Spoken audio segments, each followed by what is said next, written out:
pressure is rising. The Cavs now just one win away from advancing with a 3-2 series lead over the Pistons after a huge performance last time out. Meanwhile, out west, the Spurs have grabbed momentum back in their series against the Timberwolves and now lead that matchup 3-2 as well. Plenty at stake tonight, and we've got you covered for all of the biggest storylines heading into both games. For much more on the NBA playoffs as they continue tonight, let's go ahead and welcome in Noah Buono and John Gonzalez. Gentlemen, great to see you. I just mentioned it, the Cavs, Noah, just one win away and a huge opportunity as they are back home tonight. You think Game 5 maybe exposed the Pistons' secondary scoring issues that we've been chatting about? I think we've known all postseason that they don't have anybody else they can really rely on outside of Cade Cunningham. Like, if you take Tobias Harris as the lone example, because he's been the second best, most reliable scorer for Detroit this playoffs, games 1, 2, and 3, he was averaging 20 points per game on 50%. Games 4 and 5, he is a combined 13 of 36. 12 of 36 on 33% from the floor. So the drop-off there, and then Jalen Duren is having one of the most historical drop-offs from regular season 19 points per game to postseason 10 points per game of any All-Star in NBA history.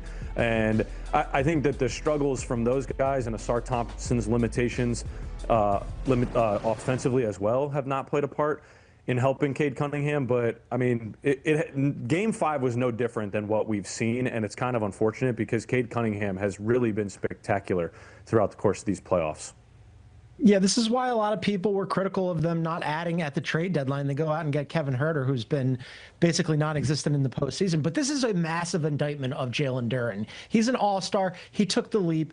And as Noah mentioned, his points per game from regular season to the playoffs have taken an absolute nosedive. His field goal percentage has taken an absolute nosedive to the point where in Game 5, when it was critical time in the fourth quarter and overtime, J.B. Bickerstaff looked at his bench and went, "Can't play Jalen Duren. I'm going to go with Paul Reed." Paul Reed, who had not played up until that point. And it was absolutely the right call. And now all of a sudden you've got a Jalen Duren situation where he's going into the offseason trying to get a big new contract. He's a restricted free agent. But this is a guy who was looking for major money. I don't know what they do with him. Not only do I not know what they do with him this offseason, I don't know what they do with him in Game 6. I was talking to a friend of mine who's a big Pistons fan, works in the media like us, keen basketball observer, was saying he wouldn't play Jalen Duren at all. This is something that J.B. Bickerstaff has to actually think about going into this game. That's how bad the supporting cast has been around Cade Cunningham and especially Jalen Duren.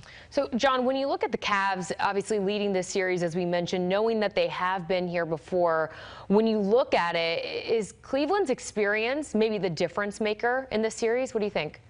The experience doesn't hurt, right? But I think it's just top-line talent. I mean, we were just talking about Cade Cunningham not having any help and looking around going, man, I hope Duncan Robinson comes back. And Tobias Harris, you need Tobias Harris to do what he hadn't done in previous iterations in the postseason, which was play well or squeezing something out of Asar Thompson. On the flip side, you've got 4 really talented starters for the Cavaliers between Donovan Mitchell, James Harden, Evan Mobley, and Jarrett Allen. And generally, when you get 3 of those guys to play well, they win, right? Donovan Mitchell, he wasn't super efficient in the last game, but James Harden, who I have been critical of in his postseason career, sometimes you get good James Harden, sometimes you don't. Well, he was awesome in the last couple games. Evan Mobley has been playing really well. Jarrett Allen has been playing really well. So they've got a lot more room for error with their top-line talent, whereas with the Pistons, Cade Cunningham has to play out of his head, which he's been doing, and then on top of that, they need a lot of other things to break right. And certainly in Game 5, that did not happen for the Pistons. About a million different things went wrong. Should have won the game anyway because the no foul call at the end of regulation, and then they collapsed in overtime. But yeah, the Cavs being at home with those guys, they should feel pretty good tonight.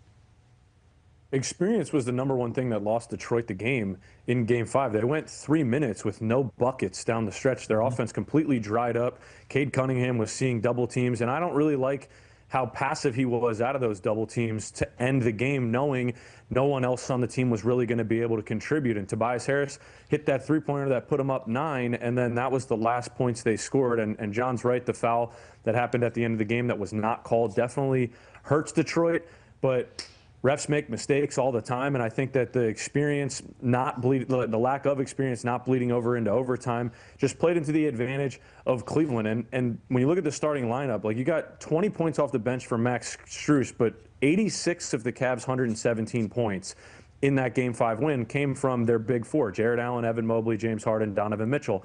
And Like there's Cade Cunningham that can give you 30+ in elimination games, right? He's averaging 36 a game in elimination games this year from being down 3-1 versus Orlando. But no one else on the team, if Tobias Harris isn't going to be a little bit more efficient, can help you. Whereas on the Cleveland side, James Harden can get you 30. And the game prior in Game 4, Donovan Mitchell has a historic second half and puts up 43, I think it was, 42, 43 points. Like, that doesn't exist on this Detroit side. And if Duncan Robinson is hobbled, that's another thing that's going to kill him tonight. But I think overall, like, Cleveland in this spot hasn't been here since LeBron James was on the team back in 2018, a chance to clinch a spot in the conference finals. So it's a big moment for them to be able to do it at home if they can get it done. But I wouldn't really rule the Pistons out. They defensively can have a response. I'm not going to jump ahead and give my pick, but I do think defensively is where Detroit can hang their hat tonight if they want to win this game. All right, great tease there. Let's get your pick to win. Do the Cavs wrap this thing up tonight, Noah? I don't think so. I think that when you look at how the Pistons have won games, 5 of their 6 postseason wins this year, they've held their opponents to 101 or less points. I think that if the first 2 games they won versus Cleveland in this series, they did just that. I think that if they can bring a different level of physicality defensively and really hang their hat there and just make Cleveland wildly uncomfortable offensively, it's not to say it's that impossible. We've seen them do it in this very series. We've seen them do it throughout the year in which they won 60 games. It does hurt that Jalen Duren has clearly just been a shell of himself and lost his confidence on both ends of the ball. But you just got to move on. Like, if Paul Reed's the guy you got to roll with, if Isaiah Stewart can somehow come in and give you some big minutes, can Dennis Jenkins be a little bit more efficient tonight, but just keep upping his defensive prowess? Like, those things all are going to matter tonight. And obviously Cade's going to need a big game. But I think because of what I saw them do versus an Orlando team that I think we all thought after Game 1 was going to beat the Pistons and then went up 3-1 on them, I think we all kind of assumed, oh, Orlando's going to advance. I think because we saw what they were able to do versus that Orlando offense, a much different offense than Cleveland, I wouldn't rule them out doing it to this Cavalier offense tonight and forcing a Game 7. I like everything that Noah just said. I've been on the Pistons all season long. This has been a little bit of a disappointing postseason. This is a team that won 60 games and had the second best defensive rating in the entire NBA during the regular season. And, oh, by the way, an underrated offense, top 10 in offensive rating, but they get everything through the paint. And if you're going to say, all right, well, who's the best player in this series? It's Cade Cunningham. The problem is, as we've outlined previously, the next 4 best guys all play for the other team. They play for the Cavaliers, and the Cavaliers are also at home, and they've been really good in the playoffs at home. They've won all 6 of their games. Their scoring average spikes. They're averaging about 118 points per game at home during the playoffs as opposed to when they're on the road. And yes, they just won that last game, but I think the momentum is with the Cavaliers. The Pistons, as we mentioned, who knows what they're going to get out of anybody not named Cade Cunningham. I would love for the Pistons to figure out a way to win and extend this game to 7, but I just don't see it. I'm thinking the Cavs at home with their 4 guys get it done and go on and play the Knicks in the Eastern Conference Finals. All right, house divided there. We'll see what happens, and if we're headed back to Detroit for Game 7, let's leave that there and head out west, guys, where the Spurs have taken the 3-2 series lead over the Timberwolves. They're in this position for a few reasons. That includes Stephon Castle getting it done on both ends. Is he having a breakout moment, John? What do you think? Yeah, he's been fantastic, right? I mean, obviously Wemby is where everything starts, and you've got De'Aaron Fox, who's the veteran and leading the way, and one of the few guys on that team who has some experience. But Stephon Castle, in only his second year, has been really great. And, you know, the knocks on him for me during the regular season was, okay, I'd like to see his free throw shooting improve and his three-point shooting improve. Well, guess what? In the playoffs, his free throw shooting and three-point percentages have both gone up. And his turnovers per game have also gone up, but they're asking him to do more. Now, Jordan, you also mentioned defense. Yes, that is what makes the Spurs so good, and that is what makes Stephon Castle so good. He plays at both ends. He's a big body. He can get physical with smaller guards, which is a problem for the opposition because he's also hyper athletic, and he can stay with speedy guards because he's so fast. So at only 21, he and Dylan Harper are so far ahead of the curve. Imagine what those 2 guys are going to be in 2 or 3 years when they've got even more experience under their belt and they're still only in their early 20s. I mean, Stephon Castle, forget about even all-star potential. This guy, I think, is going to be all NBA one day.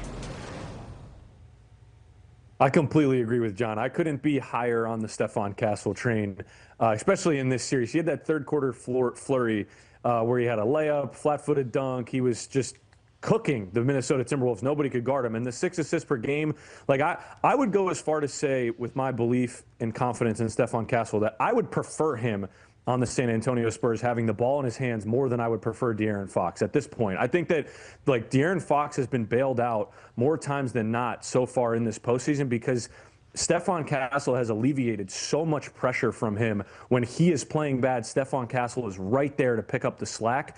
And the 6 assists prove that. The consistency as a scorer prove that. And then obviously what he brings defensively, him and Dylan Harper, like John mentioned, the fact that they were able to get these guys in back-to-back drafts, and then you factor in you got Wemby in 3 consecutive drafts, like the nucleus here is ridiculous. And I think that Stephon Castle this year has made a big-time leap as becoming one of these all-NBA guys that we'll look at in years to come. And he has elevated and rose to the occasion in this postseason.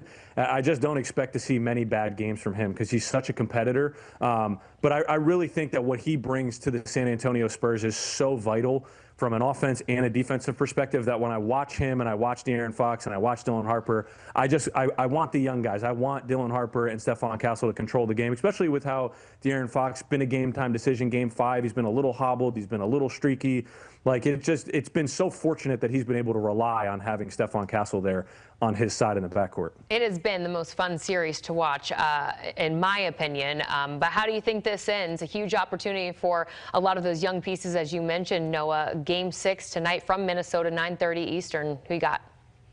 I predicted that the home team would win every game once we got to Game 5, so I'm going to stay with my pick in Minnesota, forcing a Game 7. I don't feel great about it because I don't think it plays into the hand of Minnesota as this series gets longer and they figure out easier ways to guard Anthony Edwards. He hasn't had back-to-back bad games, though. He played bad in Game 2 and then followed it up with 32 and 36 points in Games 3 and 4. He played bad in Game 5. I wouldn't expect him to be or struggle as much tonight, which is going to be key. If he can have his type of game and you can get Jaden McDaniels there to kind of just stay out of foul trouble and lead the show on defense, and can you get a normal Julius Randle game? If he struggles, the Minnesota Timberwolves have absolutely no chance.